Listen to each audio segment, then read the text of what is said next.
Area. Very important.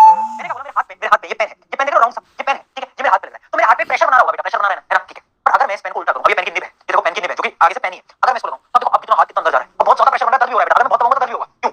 क्योंकि याद रखना प्रेशर होता है फोर्स बाय एरिया, यानी फोर्स तो सेम ही थी, सेम फोर्स यहां लगाई, सेम फोर्स यहां लगाई, सेम फोर्स यहां लगाई, सेम फोर्स यहां लगाई, बट पहले केस के अंदर एरिया देखो, इसका एरिया ज्यादा है, जब एरिया ज्यादा होगा, एरिया ज्यादा बढ़ाया तो प्रेशर क्या हुआ? डिक्रीज हुआ। जब ऐसे में रख रखा तो क्या कभी नहीं हो रहा, बट अब क्या हुआ? एरिया इसका कम हो गया, पैना हो गया, एरिया कम हो गया, जैसे एरिया कम हुआ प्रेशर महसूस होना स्टार्ट हो गया, यानी याद रखना क्या होता है, pressure is equal to thrust by area, है ना, फोर्स बाय एरिया, याद रखना। और सबसे इंपॉर्टेंट है इसका यूनिट, यूनिट क्या होता है इसका? ऐसा यूनिट होता है पास्कल बेटा, याद रखना, क्योंकि बार-बार पूछा जाता है डिफाइन 1 पास्कल, कैसे डिफाइन करोगे? 1 pascal is the pressure when 1 Newton, when 1 Newton, ध्यान रखना 1 पास्कल कैसे वो करोगे, डिफाइन करोगे, 1 pascal is the pressure when 1 newton of force is applied on 1 metre square of area, area metre square में होता है ना, तो जब 1 न्यूटन फोर्स लगती है 1 मीटर स्क्वायर एरिया के ऊपर, तो जो प्रेशर लग रहा होता है उसको बोलते हैं 1 पास्कल। ये डेफिनेशन बार-बार पेपर के अंदर आती है और तुम्हारे में भी आएगी, ठीक है, तो याद रखना इसका यूनिट होता है पास्कल और इस पे डिपेंड करता है एरिया पे। अब इसके कुछ एग्जांपल है बेटा, वो भी आप समझना, ये क्वेश्चन बाद में देखेंगे, पहले आप कुछ एग्जांपल देखो। Why does a sharp knife cut better than a blunt knife, यानी ये क्वेश्चन आ सकता है, एक जो शार्प नाइफ होता है वो अच्छे से काट देता है, ब्लंट नाइफ क्या होता है? जिसकी धार चली गई होती है ना, जब भी किसी नाइफ की धार चली गई होती है ना तो वो मोटा हो जाता है, वो मोटा हो जाता है। देखो अब अगर कोई चीज मोटी हो गई तो उसका एरिया ज्यादा हो गया, अगर एरिया ज्यादा हो गया तो प्रेशर कम हो गया, जबकि जो शार्प नाइफ होता है उसका एरिया जो है वो एकदम कम है, तो जैसे उसको किसी चीज पर रखेंगे तो भैया वो क्या करेगा? प्रेशर बहुत लगाएगा, मतलब सारा गेम है प्रेशर का, pressure is inversely proportional to area, तो जो शार्प नाइफ होता है उसका एरिया कम होता है, इस वजह से प्रेशर ज्यादा होता है। अगला देखते हैं,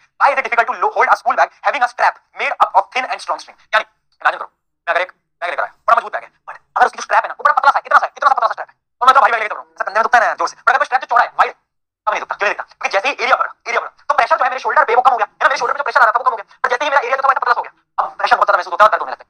इस वजह से बोलते हैं जो भी बैग लो ना उसका स्ट्रैप चौड़ा होना चाहिए, समझ गए? तो खरीदो ना तो स्ट्रैप देख के खरीदना कि चौड़ा वाला ले रहे हो या पतला सा ले रहे हो, ठीक है, याद रखना। आगे देखते हैं, why do nails have sharp and, क्यों होते हैं नेल्स के शार्प एंड? क्योंकि भैया नेल्स को आपको ऐसे हथौड़े से मारना है, नेल्स के शार्प एंड होते हैं वो प्रेशर लगाते हैं, प्रेशर लगाते हैं तो इजीली किसी भी चीज के अंदर चले जाते हैं। अगर देखते हैं why does camel have broad feet, ये बड़ा इंपॉर्टेंट है, आपने देखा होगा जो ऊंट होते हैं, जो कैमल होते हैं, उनके जो पांव होते हैं बड़े चौड़े होते हैं, इतने चौड़े पांव होते हैं ना, अपने हाथ से भी बड़े पांव होते हैं, क्यों? क्योंकि उन्हें सैंड पे चलना है, रेत पे चलना है, मिट्टी पे चलना है, और मिट्टी क्या होती है, मिट्टी अंदर धस सकती है, बट अगर मेरे पैर बड़े होंगे ऐसे चौड़े होंगे तो यानी सरफेस एरिया इंक्रीज कर गया, और जैसे ही सरफेस एरिया इंक्रीज करा तो प्रेशर जो था वो कम हुआ, प्रेशर कम हुआ तो पैर जो है वो मिट्टी के अंदर नहीं जाएगा और आप इजीली चल सकते हो, इजीली आप चल सकते हो। इस वजह से इनका जो पैरों का जो सरफेस एरिया होता है ना वो बहुत ज्यादा होता है ना, बड़े बड़े पैर होते हैं, बहुत बड़े होते हैं, ताकि आराम से चल पाए। अगला अगला क्या है? अगला आपने देखा होगा कि अगर किसी मिट्टी के ऊपर खड़े हो तो आपके पैर अंदर धंसने लगते हैं, पर अगर मिट्टी के ऊपर लेट जाओ, अब आराम से लेट जाओ, तब नहीं धंसते मिट्टी के अंदर, क्यों? क्योंकि जब पैर पे खड़े हो ना तो पैर का आपका एरिया तो कम है, प्रेशर ज्यादा है, पर अगर तुम लेट गए तो क्या होगा? एरिया बहुत ज्यादा हो जाएगा, प्रेशर कम हो जाएगा, और प्रेशर कम लगेगा तो नीचे कैसे जाओगे मिट्टी। अगला, the rear wheel of tractor are broad, आपने देखा होगा ऐसे कुछ ट्रैक्टर आते हैं, जो ट्रैक्टर होते हैं पीछे के टायर होते हैं